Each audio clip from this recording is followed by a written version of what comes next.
எல்லாருக்கும் நமஸ்காரம். நான் நாமகிரி சௌந்தரராஜன். இன்றைக்கி நான் ஒரு பதிவு படித்தேன். ஒரு இதை நம்ம காப்பி அடித்து சொல்கிறோங்கிறதெல்லாம் இல்லை, அதை பிடிச்சி இப்போ படித்ததில் பிடித்தது அப்படின்னு நிறைய பேர் எழுதுகிறாங்க இல்லையா?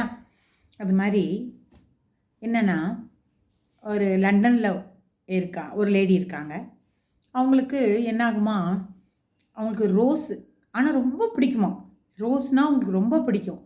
ஆனால் என்னாகுமா, அவங்களுக்கு ரோஸ் அந்த பூ பக்கத்தில் இருந்தாலே ஒரு மாதிரி அந்த ஸ்மெல்லுக்கு அலர்ஜி மாதிரி தும்மல் வருமா, இருமல் வருமா, அவங்களால அந்த இடத்துல இருக்க முடியாதாம். இது என்ன கொடுமை இல்லையா? பாவம். ரொம்ப பிடிக்குமா ஆனால் ரோஸஸ். அவங்க அந்த மாதிரி அவங்க ரோஸ் பக்கத்துலேயே ஏதாவது பூச்செடிகள்னால் பக்கத்துலேயே போக மாட்டாங்களாம். அந்த மாதிரி அவங்களுக்கு இருந்தது. அவங்கள ஒரு இதுக்கு சீஃப் கெஸ்ட்டாவோ இல்லை ஏதோ ஃபங்க்ஷனுக்கோ இதுக்கோ கூப்பிட்ருக்காங்க. ஆமாம், சீஃப் கெஸ்ட்டு தான் நினைக்கிறேன். சீஃப் கெஸ்ட்டாக கூப்பிட்ருக்காங்க.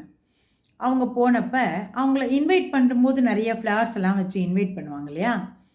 அவங்கள இன்வைட் பண்ணும்போது அவங்க டேபிளில் பார்த்தா நிறைய ரோசஸ், பஞ்ச் ஆஃப் ரோசஸ் வச்சுருந்தாங்களாம். எங்கே பார்த்தாலும் ரோசஸ் வச்சு அலங்காரம் பண்ணிடணும். இவங்க என்ட்ரு ஆகும்போதே அடடா நம்ம ஒன்றும் சொல்ல முடியாதே, நமக்கு இது அலர்ஜி ஆகுமே அப்படின்னு நினச்சிட்டு போய் உட்காந்தாங்களாம். உட்காந்து கொஞ்ச நேரத்தில் அவங்களுக்கு தும்மல், இருமல் எல்லாம் வந்துருச்சான். ஸ்னீசிங் அது அவ்வளோ ஒரு மாதிரி டிஸ்டர்பன்ஸாக இருக்குமே எல்லார் முன்னாலேயும். அந்த மாதிரி அவங்க அந்த மாதிரி பண்ணோடனே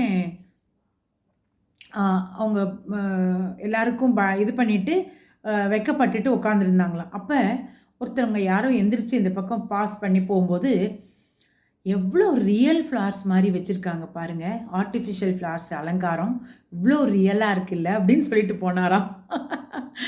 அப்படின்னு கேட்ட உடனே இவங்களுக்கு அடடா, நம்ம ஒரு ஆர்டிஃபிஷியல் ஃப்ளவர் தானே, அதுக்கு எப்படி நமக்கு ஸ்னீசிங் வரும், அதெல்லாம் தானே சரியாக போயிடும், ஆர்டிஃபிஷியல் ஃப்ளவர் தானே வச்சுருக்காங்க, அதுக்கு போய் வருமா அப்படின்னு அவங்க மைண்டில் நினச்ச உடனே தும்மல்லாம் அது உடனே சரியாக போயிடுச்சாங்க.